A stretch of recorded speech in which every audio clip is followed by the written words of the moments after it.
Tiba-tiba kita ditembak gitu loh. Merasa ditembak tadi kan takut gitu loh, Pak. Kita menuntut pemerintah agar segera memberikan hak atas tanah kepada kita. Hidup petani! Hidup petani!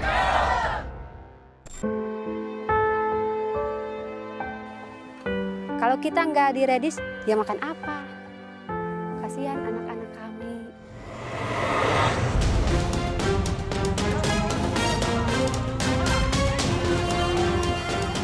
Akibat ketimpangan, lahirlah letusan-letusan konflik agraria. Konflik agraria ini sebenarnya mencerminkan adanya terjadi land grabbing atau perampasan tanah.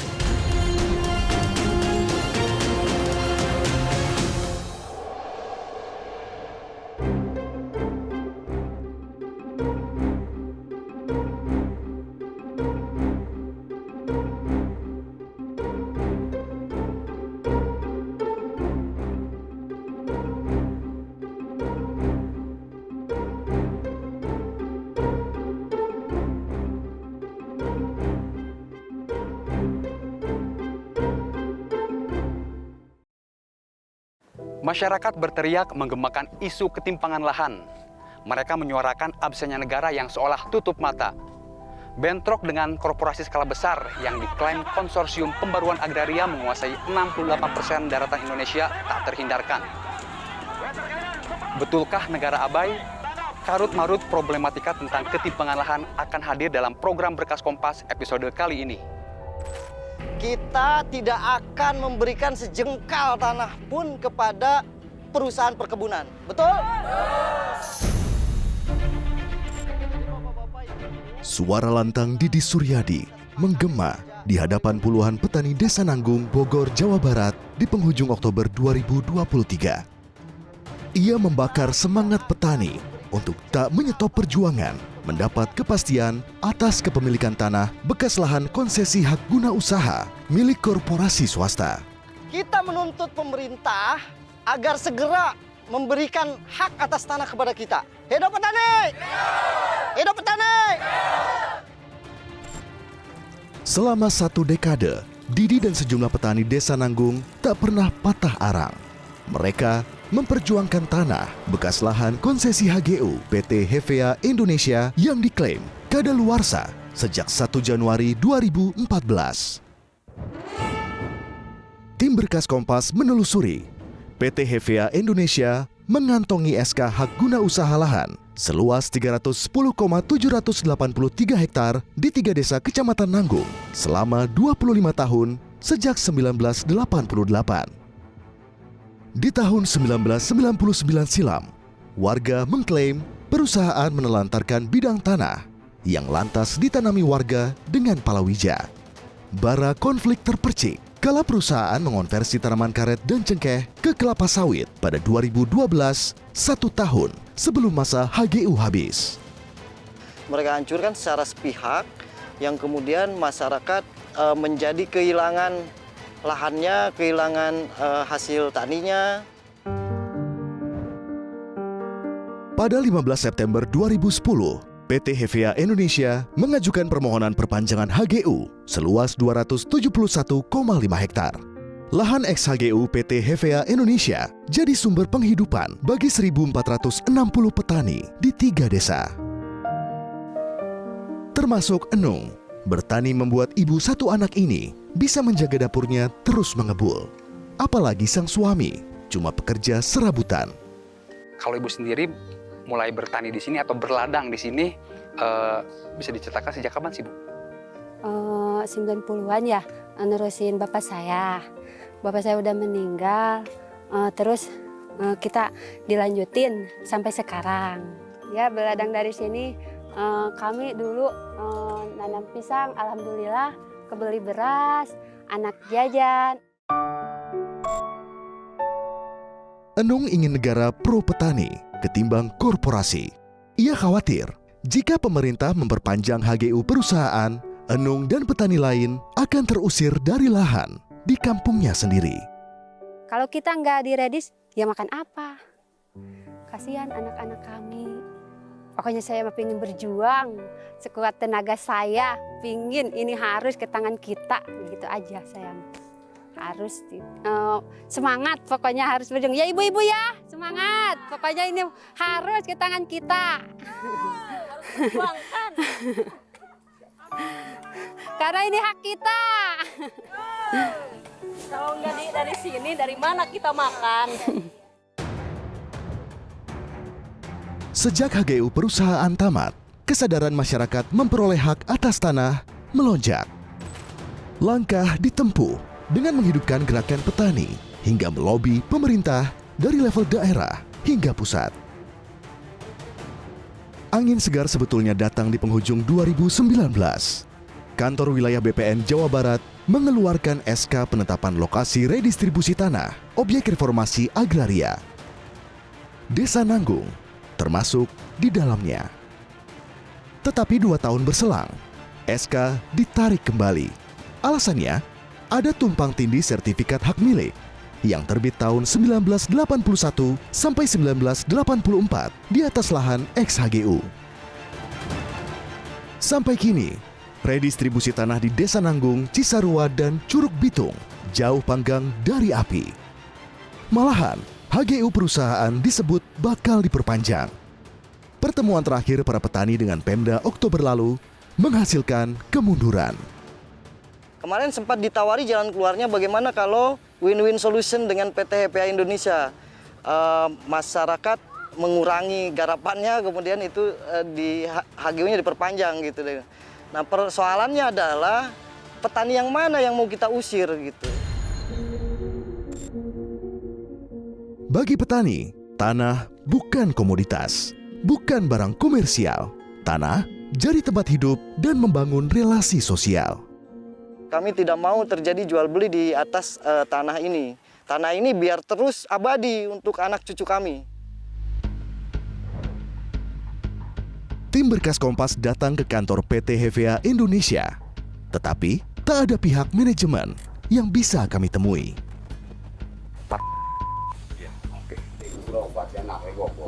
Oh, nggak bisa ya? Iya, nggak bisa hari ini mah. Lagi sakit? Lagi sakit. Buat janji aja katanya kapan-kapan. Kami lalu mengontak ST, perwakilan PT HVA Indonesia, untuk mengajukan wawancara. Namun, yang kami dapatkan hanyalah tanggapan melalui pesan singkat. ST merespons tentang luas kelolaan lahan HGU dan mengakui ada konversi komoditas ke kelapa sawit. Tetapi, ketika disinggung soal penelantaran lahan, ST meminta tim Berkas Kompas mencari jawab ke kantor pertanahan Kabupaten Bogor. Konflik lahan antara warga dengan PT HVA Indonesia dinilai Sajakyo Institute sebagai bentuk penghilangan tanah secara struktural. Potret absennya negara. Bahwa situasi petani di sana adalah situasi yang sangat terjepit begitu, dan negara dalam hal ini tidak sepenuhnya hadir menjamin hak-hak dasar mereka, kesejahteraan, penghidupan, dan kehidupan lingkungan hidup yang layak. Konsorsium Pembaruan Agraria mengklaim 68% daratan Indonesia dikuasai 1% kelompok masyarakat, yakni korporasi. Jadi sangat jomplang dibidangkan mayoritas penduduk kita. Mereka adalah kelompok-kelompok badan-badan usaha skala besar, apakah badan usaha milik swasta atau badan usaha milik negara yang mendapatkan privilege atau keuntungan dengan mendapatkan konsesi. Imbas ketimpangan penguasaan lahan, ruang hidup masyarakat menyempit. Mereka termarginalkan. Akibat ketimpangan, lahirlah letusan-letusan konflik agraria. Banyak sekali konflik-konflik agraria yang akhirnya menyebabkan masyarakat harus vis-a-vis dengan perusahaan-perusahaan. Konflik agraria ini sebenarnya mencerminkan adanya terjadi land grabbing atau perampasan tanah. Rentang 2015 hingga 2022, Konsorsium Pembaruan Agraria mencatat terjadi letusan konflik agraria sebanyak 2.701 kali. Ada seribuan warga yang terdampak karenanya. Sektor perkebunan jadi faktor penyumbang konflik agraria paling tinggi. Jika negara tak hadir, konflik bakal terus terjadi. Kasus di Desa Nanggung cuma secuil gambaran konflik akibat ketimpangan penguasaan lahan di negara kita. Di Seruyan, Kalimantan Tengah, bentrokan pecah. Satu warga bahkan meregang nyawa. Dari belakang tembus di dada ini, kelihatan bekas peluru tajam.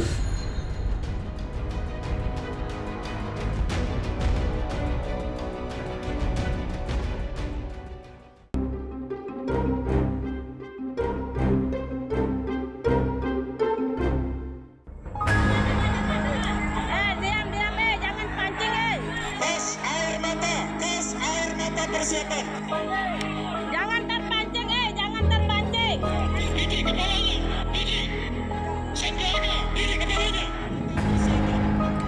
Meski gemetar, Mariani terus merekam bentrokan antara polisi dengan warga Desa Bangkal, Seruyan, Kalimantan Tengah. Ricuh tak terelakkan kala warga menuntut 1.175 hektar lahan yang diklaim warga berada di luar hak guna usaha PT Hamparan Masawit Bangun Persada 1. Kita baru kemas-kemas Pak, bikin tenda. Nah, sebagian ada yang mau masak kopi, terus habis belanja mau bikin makanan gitu loh Pak. Kan baru pindah. Tiba-tiba ada polisi sama brimob gitu loh. Cuma tiba-tiba ada mic Pak, suara mic. Katanya nyuruh kita bubar. Katanya kita di situ tidak ada izin massa, katanya mengumpulkan massa, terus ilegal katanya Pak. Ini bukan ketegangan kali pertama. 16 September 2023, Mariani bilang aparat keamanan tiba-tiba menembaki dengan gas air mata yang dibalas warga dengan membakar aset bangunan milik PT HMBP 1. Tiba-tiba kita ditembak gitu loh. Merasa ditembak tadi kan takut gitu loh Pak. Langsung supirnya itu Pak balik arus. Putar balik. Langsung kita kembali ke pos 1. Nah di saat itulah warga yang lain ini merasa marah gitu loh. Bentrokan berdarah meninggalkan luka. Kita pengorbanan kita nih nggak ada anu. Sampai ada korban. Iya sudah ada korbannya, bulik ada. Satu orang meregang nyawa, sementara seorang lainnya luka parah. Ini Gijik yang jadi korban tewas. Timah panas menembus tubuhnya kala menyuarakan lahan bagi kepentingan warga Bangkal. Kelihatan bekas peluru tajam. Lihat langsung. Karena tulang ini patah. Karena peluru itu. Karena pelurunya memang peluru tajam. Meski raganya mati dan tubuhnya terbenam dalam pusara, pria 35 tahun ini akan selalu diingat sebagai simbol abadi pengorbanan dan perjuangan warga Bangkal. Keluarga masih menanti siapa penembak Gijik. Sudah sebulan, tetapi belum ada kejelasan atas pengusutan siapa pelakunya. Meletusnya konflik di Seruyan ialah buah akumulasi gesekan antara masyarakat dengan perusahaan sawit yang dibiarkan mengendap bertahun-tahun. 17 tahun, warga tak kunjung menerima lahan plasma di sekitar area konsesi. Padahal, mengacu Permentan tentang pedoman perizinan usaha perkebunan, perusahaan dengan luas lahan 250 hektar atau lebih wajib memfasilitasi pembangunan kebun masyarakat. Kebun sawit yang dibangun oleh PT HMBP ini kan masuk dalam kawasan hutan, di mana aturan kehutanan menyatakan bahwa 20% dari luas area yang dilepaskan. Api konflik semakin membara ketika PT HMBP mengelola lahan di luar hak guna usaha seluas 1.175 hektar.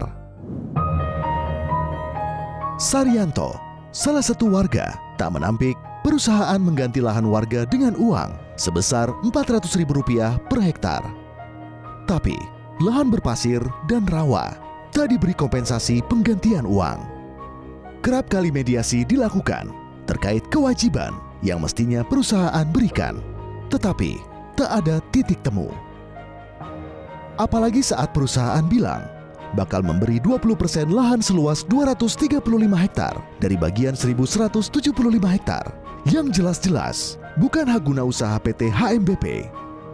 Sejurus kemudian, warga menolak. Pada saat itu kami akan melakukan aksi untuk menuntut apa yang dikatakan pihak perusahaan itu yang 1175 itu karena itu di luar HGO. Memang sebenarnya poin tuntutan kami awalnya itu yang mana 2013 itu. Tapi karena kami pikir, karena itu yang di luar GO itu kan harusnya kan dikembalikan kepada masyarakat.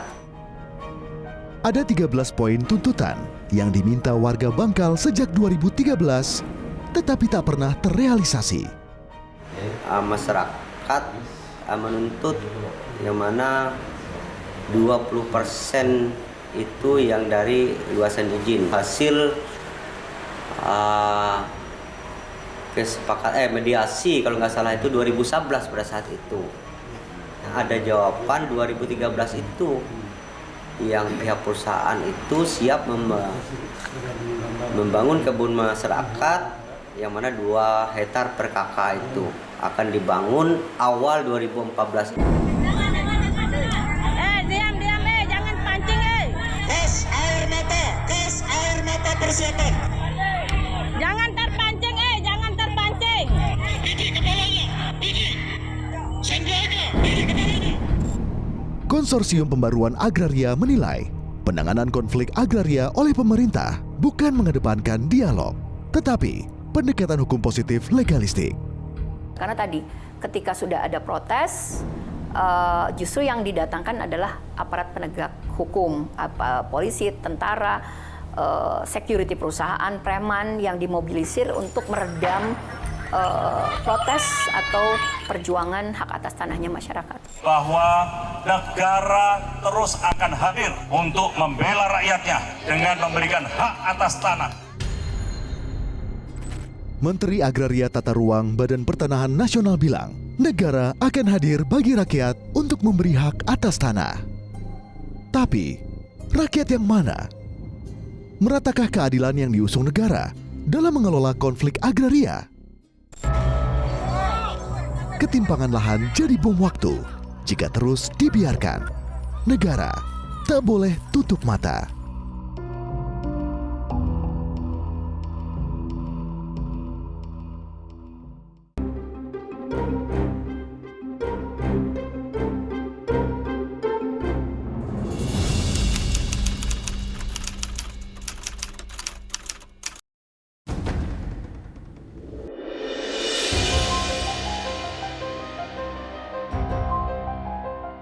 Bisa jadi, Dewi Fortuna sedang berpihak pada warga desa Gunung Anten, Lebak, Banten. Konflik agraria teredam setelah 13 tahun penantian. 27 Oktober 2023, pemerintah akhirnya meredistribusi lahan bekas HGU korporasi swasta yang kadaluarsa sejak 2002 silam. 12 sertifikat hak atas tanah milik bersama di lahan seluas 127 hektar diberi ke petani. 150 kepala keluarga akan mengolah tanah itu. Negara memperhatikan petani-petani gurem, buruh-buruh tani, dan saat ini bisa tersenyum. Coba senyum nggak? Nah, tersenyum. Karena apa? Karena kehadiran negara dalam program reforma agraria. Abai Haitami menggerakkan organisasi petani tahun 2010 sebagai alat perjuangan. Lebih dari 1 dekade memperjuangkan lahan, Abai dan kolega berjibaku di pusaran konflik. Perusahaan masih terus beraktivitas, terus bahkan menekan ke kita, bahkan 2012 aja, 2012 kita ada yang dipidanakan gitu kan, sampai diputus bahwa kita dianggap bersalah. Tapi ya kita tidak surut ya untuk berjuang itu tetap semangat. Walaupun ada beberapa anggota kita yang keluar dari organisasi karena ketakutan. Tapi, itu semua sudah berlalu. Campur aduk rasa tak terbendung ketika sertifikat hak milik kini berada di tangan warga. Abai ingin lahan ini jadi sumber kesejahteraan petani desa Gunung Anten. Sebenarnya perjuangan belum selesai, ini malah dari awal perjuangan kita. Jadi ya kita ingin membuktikan bahwa negara, bahwa kami hanya setelah dikasih tanah tidak akan berleha-leha. Saya ingin meningkatkan ekonomi petani kan. Salah satunya kita akan bikin tanaman bersama. Kalau tanaman serempak itu pemasaran juga akan mudah, gitu kan. Jadi satu titik lah kita pemasarannya.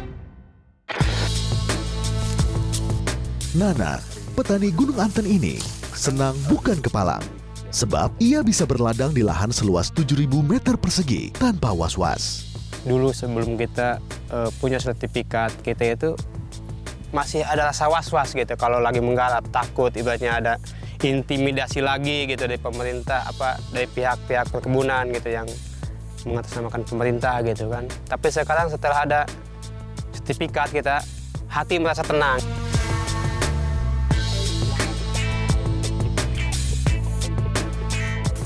Ini nangka jenis cempedak ini. Ini biasanya dipanen berapa bulan sekali, Pak? Ini bisa 6 bulan sekali ini. 6 bulan sekali panen, kita jual. Nah, kalau udah berbuah gini, 1 bulan masih berbuah. 1 bulan masih berbuah? Iya, bisa lebih sih. Satunya ini biasa di harga 7.000, satu gini dijual dari petani. Apalagi ini 7.000? Sampai 10.000. Tergantung dari jenis besar kecilnya gitu. Misalkan per pohon nih, ketika panen gitu, bisa menghasilkan berapa rupiah, Pak, sekali panen itu, Pak? Kalau ini kira-kira aja? lumayan sih, kira-kira ya ada yang kalau 100 biji berarti kali 7.000, 700.000-an lah. Per pohon ya? Per pohon ya. Lumayan lah buat ekonomi kita gitu, ada peningkatan gitu. Selain cempedak, Nana menanam rempah dan tanaman kayu. Di lahannya juga ada sawah tada hujan supaya tak kekurangan beras untuk keperluan dapurnya. Praktik monopoli tanah oleh kelompok pengusaha dan korporasi besar jadi realita yang tak bisa dinafikan. Akar persoalan ketimpangan penguasaan lahan disebabkan politik agraria yang berorientasi pada bisnis. Tanah cuma dilihat sebagai komoditas ekonomi semata. Padahal, Undang-Undang Pokok Agraria mengamanatkan negara untuk mencegah siapapun memonopoli tanah. Tanah itu punya fungsi sosial. Tanah tidak boleh dimonopoli oleh badan swasta. Tanah tidak boleh menjadi alat penghisapan manusia atas manusia yang lain. Itu prinsip-prinsip di dalam Undang-Undang Pokok Agraria dan harus diorientasikan kepada kelompok-kelompok kecil yang termarginalkan dalam struktur agraria dan punya itikat baik untuk mengusahakan tanah, menyuburkan tanah, dan seterusnya. Presiden Jokowi menegaskan komitmennya untuk mempercepat program reformasi agraria. Tapi KPA mengklaim tak ada kesesuaian antara tujuan dengan pelaksanaan reformasi agraria ala Jokowi. Tanah terlantar itu terindikasi, tanah terlantar itu ada 7 juta. Tapi yang dijanjikan di dalam reforma agraria itu kan hanya kurang lebih 400.000 hektar, artinya 0,4. Kecil sekali dibandingkan potensi tanah terlantar untuk objek reforma agraria. Belum lagi kita ngomong soal HGU expired, kadaluarsa. Banyak sekali kampung-kampung, desa-desa, tanah pertanian itu berhadapan dengan HGU yang sudah expired puluhan tahun, tapi nggak kunjung di desa-desa itu nggak kunjung dimerdekakan, nggak kunjung dilepaskan dari klaim-klaim perkebunan atau konsesi lama. Konflik agraria masih terjadi. 1,7 juta masyarakat kita terdampak. Masyarakat seolah sengaja dibiarkan dalam pusaran konflik. Rentang 2015 hingga 2022, ribuan jiwa menjadi korban. Pekerjaan rumah mengentaskan konflik agraria masih setumpuk. Pemerintah barangkali lupa amanat konstitusi kita bahwa bumi dan air dikelola negara untuk sebesar-besarnya kemakmuran rakyat. Lantas, bagaimana negara menjawab problematika konflik agraria yang berakar pada ketimpangan penguasaan lahan di Indonesia? Tim Berkas Kompas mencoba menghubungi Kementerian Agraria Tata Ruang Badan Pertanahan Nasional untuk meminta wawancara. Tetapi hingga berita ini mengudara, kami belum mendapat kepastian siapa yang bisa berbicara. Masih banyak rakyat yang menjerit, menyoal ketimpangan pengelolaan lahan. Ini mendengungkan tanya, sudah adilkah negara bagi kebanyakan warganya?